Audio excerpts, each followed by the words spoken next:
Question number इस वाले सवाल पे आ जाते हैं, इस वाले पार्ट पे आ जाते हैं बेटा।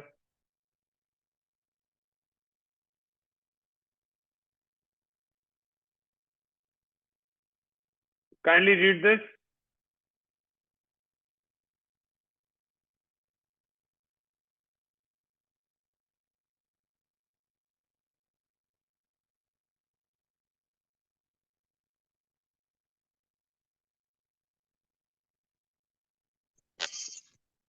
A stone is dropped from a high bridge and falls vertically. Find the ठीक है, distance that the stone falls during the first 4 seconds of its motion. हमें डिस्टेंस निकालना है। स्टोन को जो है हमने क्या किया है, एक हाई ब्रिज से नीचे फेंका है। जी ठीक हो गया। जी तो बेटा अब हमें क्या निकालना है, हमें निकालना है डिस्टेंस, यानी कि हमें एस निकालना है। ठीक है, टाइम हमें दिया हुआ है 4 सेकेंड। सही है। इनिशियल वेलोसिटी कितनी होगी? 0 0। और एक्सेलरेशन की क्या वैल्यू होगी?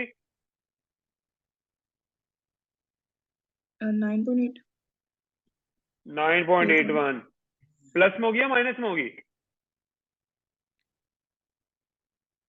प्लस।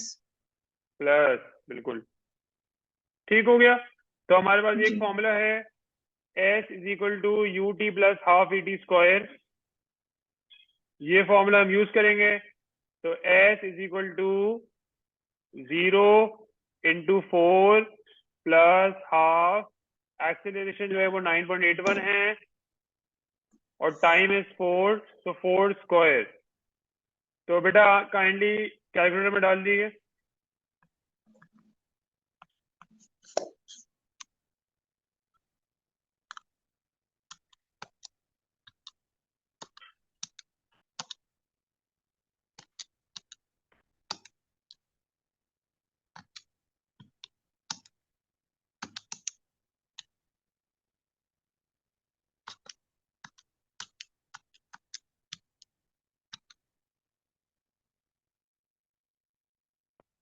4.9 4.9? 4.9 कैसे आ सकता है?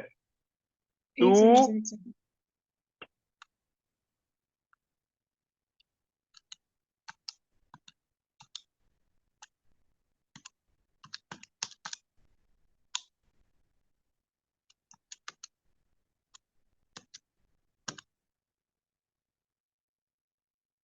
78.48. बिल्कुल, यानी कि लेट से ये हो जाएगा 78.5 मीटर। जी ठीक है, on to the next part. Find find the average speed of the stone during the first 4 seconds of its motion. Office motion. ठीक है बेटा, जी तो अब क्या करेंगे? अब इसके अंदर सिंपली जो है हमें एवरेज स्पीड निकालनी है। एवरेज स्पीड का फॉर्मूला हमें पता है। एवरेज स्पीड का फॉर्मूला को पता है क्या होता है? एवरेज स्पीड का फॉर्मूला है simply total distance upon total time. total तो distance टोटल upon डिस्टेंस हमने total निकाल time. लिया, 78.5 हमारा डिस्टेंस है, और टाइम हमारा 4 सेकेंड्स है। क्या आंसर जी आएगा?